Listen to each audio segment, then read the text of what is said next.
பொதுவாக திருப்பரங்குன்றத்தை பொறுத்தளவு நான் என்ன பார்க்குறேன்னா,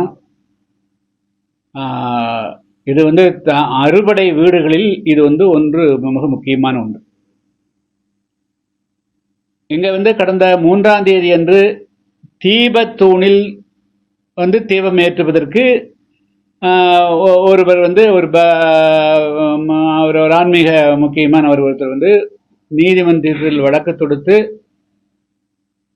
அதுக்கு வந்தான் உத்தரவை பெற்றிருக்கிறார்.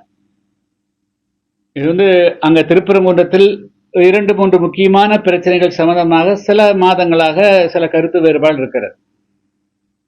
தமிழ்நாட்டை பொறுத்த மட்டும் இந்த தமிழ்நாட்டில் வந்து இந்த முருக பக்தர்கள் முருக கடவுளை பொறுத்தவரை முருகு என்பது வந்து திருவிக்க வந்து அழகாக வந்து ஒரு கட்டுரை எழுதிப்பாருங்க. நாங்கள் வந்து 7ஆம் வகுப்பு 8ஆம் வகுப்பு போது தமிழில் வந்து ஒரு பாடம் இருக்குது. முருகு என்று சொன்னால் அழகு என்று பொருள் அப்படின்னு அழகாக எழுதியிருப்பார். அதே போல தமிழ்நாட்டுடைய முன்னாள் முதல்வர் கலைஞர் கருணாநிதி அவர்கள் ஏறக்குறைய 40-45 வருடங்களுக்கு முன்பு 80களில் அவருக்கு வந்து பழனிக்கு ஒரு தடவை அவர் விஜயம் செஞ்ச போது அவர் ஒரு கருத்து சொல்லியிருப்பார். அவர்கிட்ட ஒரு கேள்வியை கேட்டாங்களா, அவராக சொன்ன தெரியாது. தமிழ்நாட்டில் ஒரே கடவுள் இருக்கலாம்னா அது வந்து முருக கடவுள் தான் இருக்கலாம் அப்படின்னு அவர் வந்து ஒரு கருத்தை சொல்லியிருப்பார்.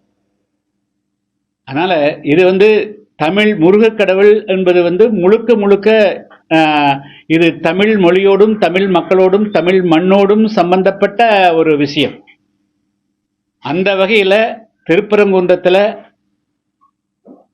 அவர் வந்து தனி நபராக வந்து ஒரு வழக்கு தொடுத்து தீபத்தூணில் தீபம் ஏற்றுவதற்கு அனுமதி கேட்டிருந்தாலும் சரி, அது ஒட்டுமொத்தமாக கேட்டாலும் சரி, ஆனால் அவர் வந்து தமிழ்நாட்டு மக்களுடைய உணர்வை பிரதிபலிக்கக்கூடிய வகையில் அவர் வந்து அந்த வழக்கு தொடுத்துக்கிறாரு.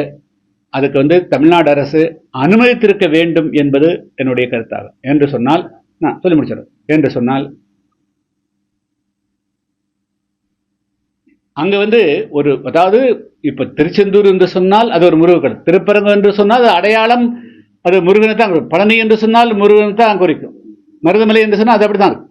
ஸோ அந்த இறைவன் அந்த கடவுளுக்கு உடைய அடையாளப்படுத்தக்கூடிய இடத்துல ஒரு கோயிலுக்கு அருகாமக்கூடிய ஒரு தீபத்தூணில தீபம் ஏற்ற முடியலங்கிறது வந்து அது ஏற்புடையதில்லை. மேலும் வந்து அரசு வந்து இதுல இவ்வளவு கடுமையா நடந்திருக்க வேண்டிய அவசியம் இல்லை அப்படிங்கிறது தான் என்னுடைய பார்வை. அதுல வந்து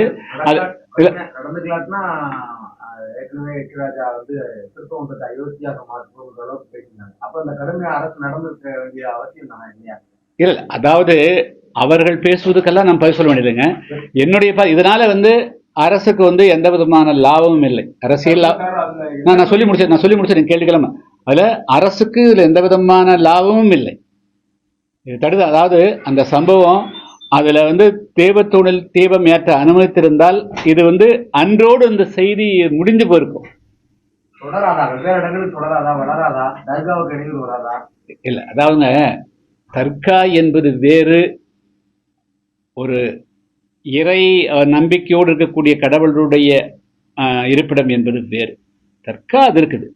தர்காவை வந்து யாரும் வந்து அதுக்கு இடைஞ்சல் பண்றது அது அது அது வேறு கருத்து. ஆனால் இப்பொழுது திருப்பரங்குன்றத்தில் தீபத்தூணில் தீபம் ஏற்றினால் அதன் மூலமாக தர்காவுக்கு அல்லது அதுக்கு எந்த விதமான இடைஞ்சலும் இல்லாத போது அதை வந்து அது நீதிமன்ற உத்தரவு கொடுத்துட்டாங்க.